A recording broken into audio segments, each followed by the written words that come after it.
Kota NEET paper leak, CBSE परीक्षा मूल्यांकन प्रणाली और परीक्षाओं में कथित अनियमितताओं के मुद्दे पर कांग्रेस नेता एवं लोकसभा में नेता प्रतिपक्ष राहुल गांधी के प्रस्तावित छात्र संवाद सम्मेलन की तैयारियों को लेकर नयापुरा स्थित कांग्रेस कार्यालय में कार्यकर्ता बैठक आयोजित की गई।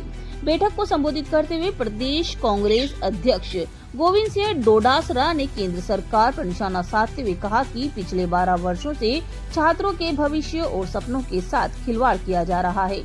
उन्होंने आरोप लगाया कि पेपर लीक की घटना ने युवाओं की मेहनत पर पानी फेर दिया। एआईसीसी राजस्थान प्रभारी बीजू एम जॉर्ज ने कहा कि राहुल गांधी का यह कार्यक्रम राजनीतिक नहीं बल्कि युवाओं और छात्रों से सीधा संवाद करने का प्रयास है। उन्होंने अधिक से अधिक छात्रों को कार्यक्रम से जोड़ने का आह्वान किया है। पूर्व लोकसभा प्रत्याशी प्रहलाद गुंजल ने कहा कि नीट पेपर लीक और परीक्षा प्रणाली में सामने आई अनियमितताओं से देश भर के छात्र परेशान हैं। उन्होंने बताया कि राहुल गांधी देशव्यापी छात्र संवाद अभियान की शुरुआत कोटा से करेंगे, जो ऐतिहासिक साबित होगा।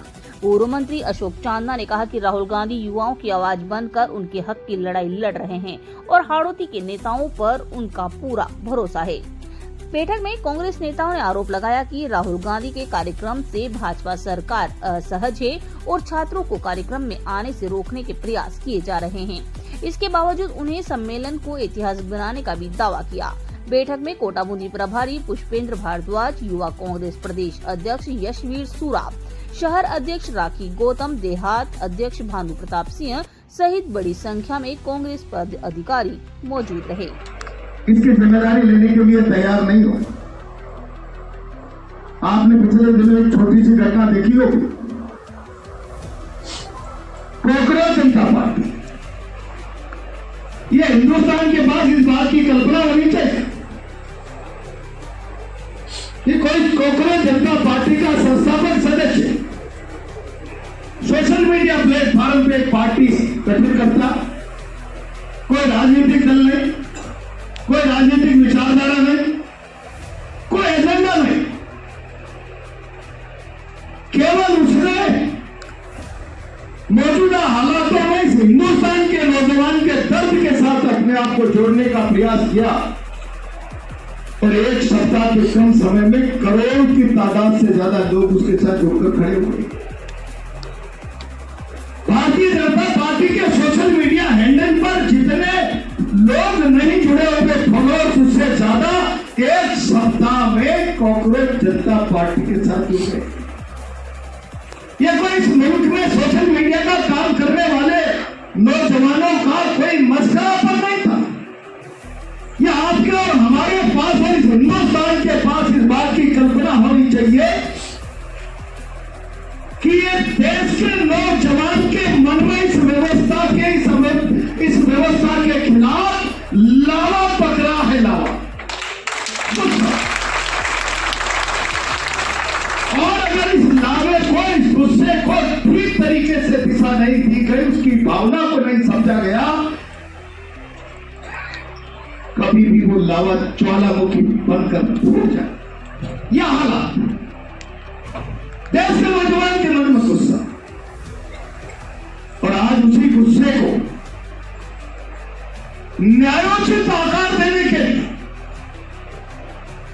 इस मुल्क में नौजवान के साथ अन्याय हो रहा, अत्याचार हो रहा, उसके अधिकारों पर कुठाराघात हो रहा, उसके सुनहरे भविष्य पर सवालिया निशान लग रहा।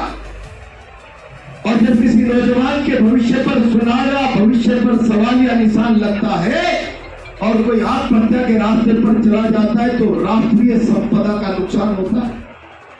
वहीं प्रदेश कांग्रेस अध्यक्ष गोविंद सिंह डोटासरा ने बैठक में संबोधित करते हुए कहा कि पिछले 12 वर्षों से बच्चों के भविष्य के साथ खिलवाड़ किया जा रहा है, उनके सपनों को कुचला जा रहा है और उनकी मेहनत को बर्बाद किया जा रहा है। उन्होंने आरोप लगाया कि पेपर लीक जैसी घटनाओं ने लाखों छात्रों का भविष्य अंधकारमय कर दिया। डोटासरा ने कहा कि यदि केंद्र सरकार छात्रों को निष्पक्ष परीक्षा व्यवस्था नहीं दे पा रही है तो यह बेहद ही चिंताजनक और शर्मनाक है। पता नहीं क्या कर दिया। देश का प्रधानमंत्री अगर राजस्थान की सत्ता ये कह के लूट ले जाए कि यहाँ राजस्थान में पेपर लीक हो गए, इसलिए हम पेपर लीक नहीं होने देंगे और आप हमारी सरकार बनाओ। लोग भ्रमित हो गए, झांसे में आ गए, सरकार बना दी। देश के प्रधानमंत्री का यह कहना और उसके बावजूद उन्हीं की सरकार में बैठे हुए धर्मेंद्र प्रधान की और मोदी जी की नाक के नीचे धर्मेंद्र प्रधान, बीजेपी, आरएसएस के लोग अगर पैसे लेकर के पेपर बेच रहे हैं और सपनों को तार तार कर रहे हैं, इससे बड़ी शर्मनाक बात कोई दूसरी हो नहीं। और फिर ये कहना कि राहुल गांधी जी क्यों आ रहे हैं? राहुल गांधी इसलिए आ रहे हैं कि वो मोदी जी से बड़े ज्यादा लोगों का, देश के लोगों का प्रतिनिधित्व करते हैं। मोदी जी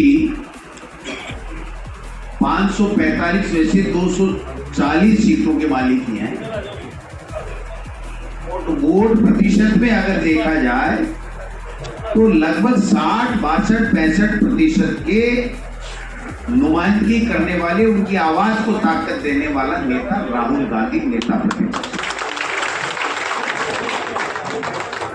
और जब राहुल गांधी आ रहा है और फिर कॉन्स्टिट्यूशनल पोस्ट पे सर्वसम्मति से बैठे हुए नेता या उनका कार्यालय अगर ये कहे कि राहुल गांधी जी की सभा में नहीं जाना है, इससे बड़ा संविधान का, बाबा साहब के संविधान का कोई अपमान नहीं हो सकता।